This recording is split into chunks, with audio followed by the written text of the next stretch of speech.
Hi, today we're going to show you how to replace the ball joints. I'll be replacing them on my 2004 Jeep Wrangler Rubicon. Let's get started. Before jacking up the vehicle, go ahead and loosen all the lug nuts first.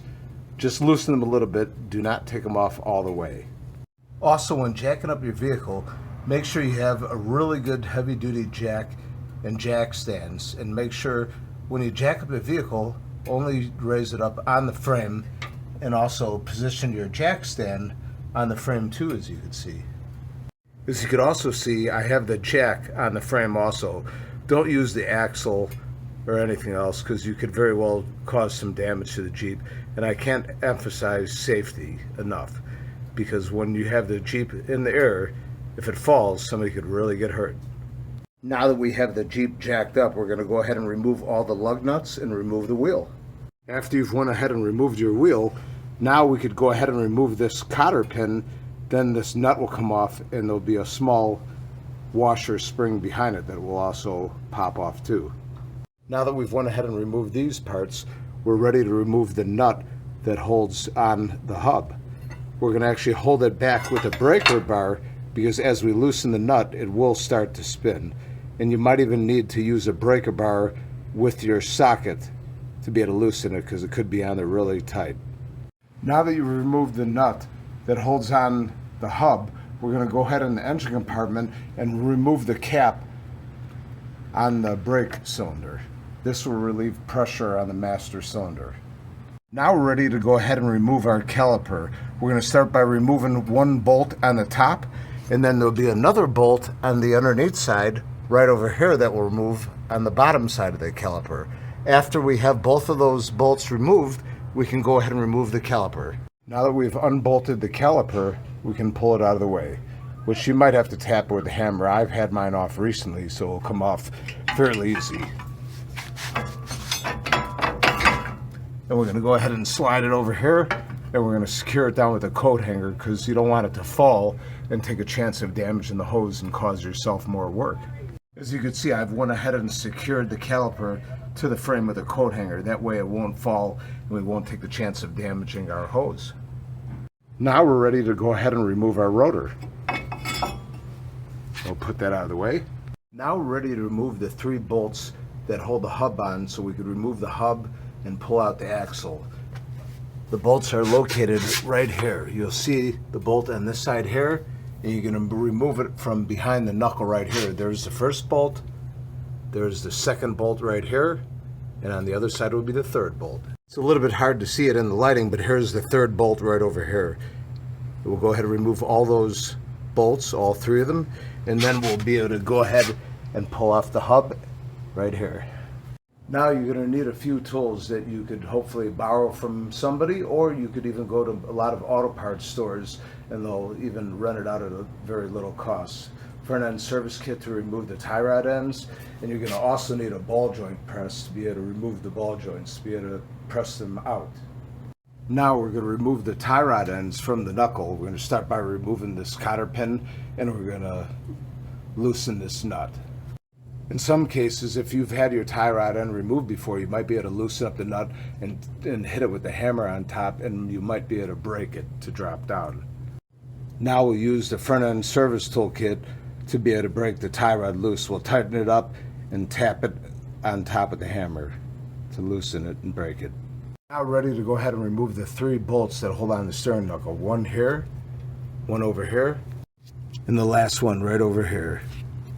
You see it right there. Now we're ready to remove the hub, and it'll come off the washer too, and also the rain shield. Now we're ready to also pull out the axle.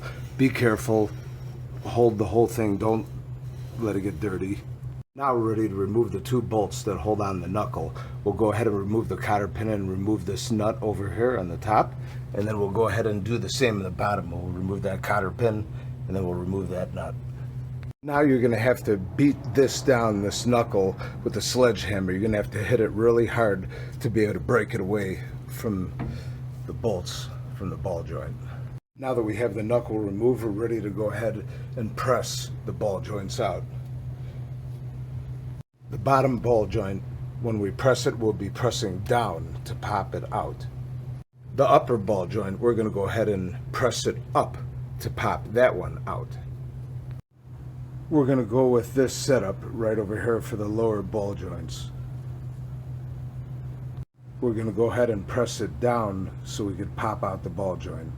For the upper ball joints, we're going to use this setup and push up on the ball joints to pop it out. Once you've removed both ball joints, clean out the inside. You don't want any debris to keep you from pressing in the new ball joints. Now ready to install the ball joints. The upper ball joint will be the one with the Zerk fitting, this one. We'll use the ball joint press in this setup to press the ball joint down. Now we're ready to press in our lower ball joint, and we're going to go with this setup and we're going to push the ball joint up. So we're going to tighten up on it. Inspect the ball joints. Make sure they're thoroughly pressed all the way in. You don't see a lip at the edge of the ball joint. Now we're ready to reinstall the knuckle onto the ball joints. The same way you took it off. This right over here will go towards the front to the tie rod. Once you've went ahead and installed the knuckle and put the nuts back on the top and bottom of the ball joints, you'll go ahead and tighten them up to the manufacturer's specifications. Then we'll be ready to put the cotter pins back in.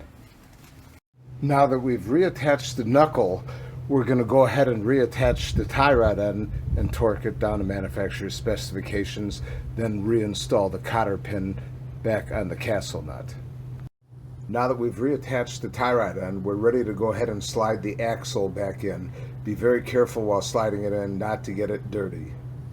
Slide the axle back in. Make sure you've thoroughly seated the axle all the way back in. Now we're ready to reattach the hub and the shield back to the knuckle. Position the shield back in place, slide one of the bolts through the knuckle to the shield so it'll stay in place. Now we're ready to install the hub. As you slide the hub back in position, make sure it lines up with the one bolt that you've already installed. Now we're ready to go ahead and slide in the other two bolts. You might have to align the hub a little bit to be able to slide in all your bolts and then hand tighten them. Make sure everything lines up without binding. After you have everything lined up and hand tight, go ahead and torque it down back to manufacturer's specifications. Now we're ready to go ahead and put back on the washer and go ahead and put back on the nut and torque it down to manufacturer's specifications. Also, when re-torquing it back down, we'll also hold it with a long pry bar to hold it back. Now we're ready to put our spring washer and our nut and cotter pin back on the axle. We'll first slide in the spring washer, then we'll go ahead and slide on the nut, and we'll go ahead and install the cotter pin right there.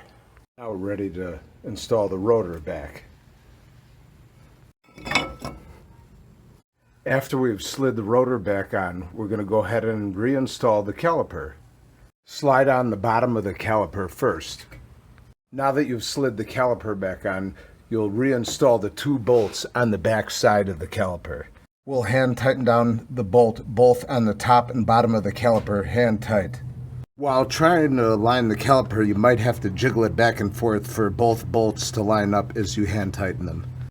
Now that we've reinstalled the caliper, we're ready to install the tire back on the Jeep.